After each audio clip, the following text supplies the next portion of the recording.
장애인 문화복지신문 제490호 제16면 기사입니다. 보건복지부, 의료집중형 장애인 거주시설, 시범사업 참여기관 로뎀 선정. 보건복지부, 장관 정은경는 7월 31일, 목, 의료집중형 장애인 거주시설 시범사업 참여기관 공모 선정평가 결과, 로뎀, 대전시 대덕구 소재, 이 선정됐다고 밝혔다. 의료집중형 장애인 거주시설 시범사업은 장애인의 고령화 및 중증화 등에 따라 일상생활 및 건강관리에 어려움이 많은 중증 장애인을 대상으로 20시간 의료 서비스를 제공하는 사업이다. 이번 시범사업 참여기관으로 선정된 로뎀은 이용자 30인 이하 중증 장애인 거주시설로서 사업계획 적정성, 운영 역량 및 환경, 추진 의지 등이 우수하였을 뿐만 아니라 대부분의 이용자가 장애 정도가 심하여 의료 서비스 제공 필요성이 높아 이번 시범사업 대상 시설에 적합한 것으로 확인되었다. 보건복지부는 선정지역, 참여기관의 간호사 및 돌봄 인력 추가 배치 인건비, 시설 리모델링 및 의료장비 등을 지원, 국비 558백만 원, 국비 50% 한다. 앞으로 시범사업 참여기관은 보건복지부에서 제시한 의료집중형 장애인 거주시설 모델 과 선정평가위원 검토 의견을 반영하여 사업계획서를 수정 보완하고 이를 바탕으로 인력시설 장비 기준에 맞도록 철저한 준비 과정을 거쳐 이르면 25년 12월경에 시범사업이 개시될 예정이다. 손호준 보건복지부 장애인정책국장은 이번 시범사업을 통해 중증 장애인에게 전문적인 간호 및 돌봄 서비스를 제공함으로써 장애인 거주시설 이용자 건강관리 강화 및 의료서비스 사각지대 해소를 기대하며 선정지역과 함께 시범사업의 성공적인 안착과 조기 안정화를 위해 노력하겠다라고 밝혔다. 보건복지부, 중증장애인 생산품 우선구매 실태조사 실시. 보건복지부, 장관 정은경는 중증장애인 생산품 우선구매 제도의 추진 현황 전반을 파악하고자 2025년 7월부터 12월까지 공공기관 등 관련 기관 총 1855개소를 대상으로 중증장애인 생산품 우선구매 실태조사 이하 실태조사를 실시한다. 중증장애인 생산품 우선구매 특별법에 따라 3년 주기로 실시하는 이번 실태조사는 올해로 세 번째 조사이며 조사 결과는 중증장애인 생산품 우선구매 활성화를 위한 제도 개선과 정책 개발의 기초자료로 활용할 예정이다. 이번 실태조사는 중증장애인 생산품 우선구매 제도 운영 현황을 종합적으로 조사하기 위한 것으로 2025년 중증장애인 생산품 법정 의무구매 비율이 1.1%로 상향됨에 따른 현장 의견 수렴을 위한 문항을 추가하고 생산 품목 다양화 및 상품 사후 관리 현황을 파악하기 위한 문항도 추가하였다. 실태조사에 대한 이해도와 응답률을 높이기 위해 7월 24일 목 한차 교육을 시작으로 중증장애인 생산품 생산시설 대상 권역별 교육도 총 3회 실시한다.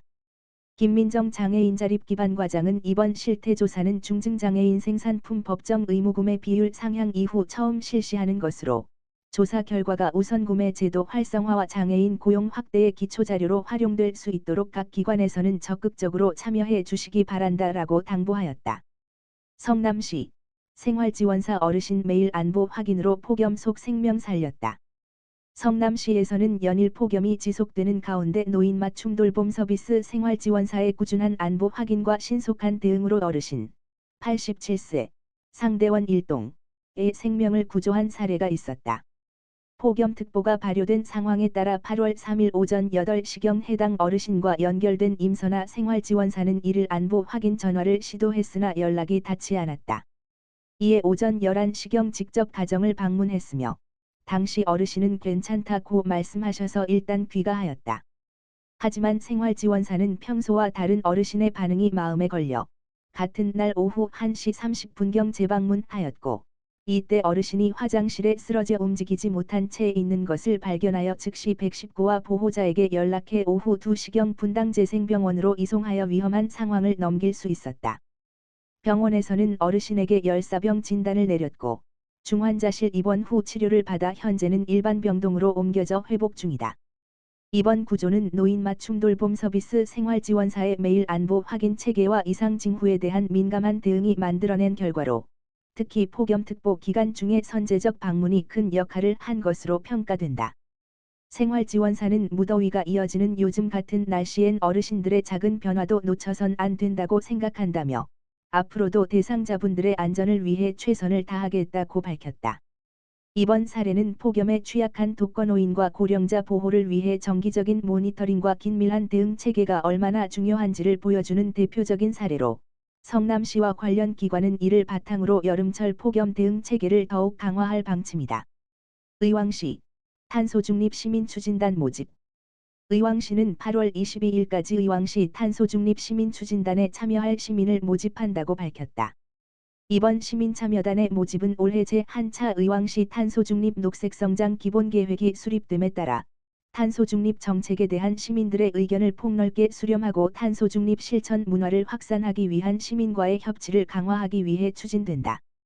시민추진단은 탄소중립 실천에 참여하고자 하는 의왕 시민 누구나 지원할 수 있으며 신청은 의왕시 누리집 www.oiong.co.kr 공지사항란에서 신청서를 내려받아 이메일 of1027@korea.kr 또는 의왕시청 시청로 11 환경과에 제출하거나 안내문의 QR코드를 통해 할 수 있다.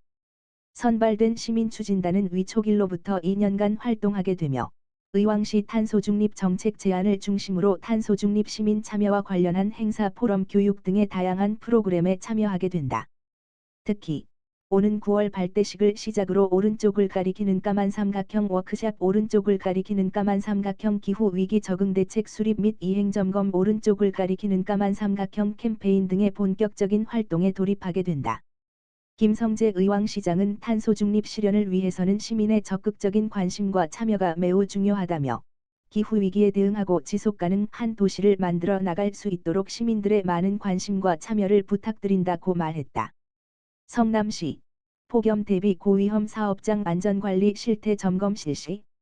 성남시 시장 신상진은 중대산업재해를 사전에 예방하고 안전한 작업 환경을 조성하기 위해 대한산업안전협회 성남지회와 함께 고위험 사업장을 대상으로 합동점검을 실시하고 있다고 7일 밝혔다. 이번 점검은 산업재해 발생 위험이 높은 현장을 직접 방문해 유해 위험 요인 확인 및 개선 방안 제시 고위험 기계 장비에 대한 기술 지도 및 조언 산업안전보건법 등 관계 법령의 이행 여부 확인 등 현장 맞춤형 안전보건관리에 중점을 두고 이루어지고 있다. 특히 최근 이어지는 폭염으로 온열질환 발생 우려가 커짐에 따라 시는 폭염 대응 체계도 중점 점검 항목에 포함해 폭염특보 발효 시 작업시간 조정 고온 시간대 작업 중지 및 충분한 휴식시간 확보 보냉장구 지급 그늘막 휴게시설 마련 등 작업자 건강 보호를 위한 실질적인 조치의 이행 여부를 꼼꼼히 살피고 있다. 현장 점검은 10월까지 계속될 예정이다. 이와 별도로 시는 연말까지 현업 종사자 및 공공발주 공사 현장을 대상으로도 안전보건 점검을 지속해 고위험 사업장은 물론 다양한 산업재해 위험 요인에 대한 선제적 예방 활동을 더욱 강화할 방침이다. 성남시 관계자는 산업재해를 예방하려면 현장 중심의 점검과 철저한 안전관리 체계 구축이 무엇보다 중요하다며 앞으로도 모든 종사자가 안전하게 일할 수 있는 작업 환경을 만들기 위해 최선을 다하겠다고 밝혔다.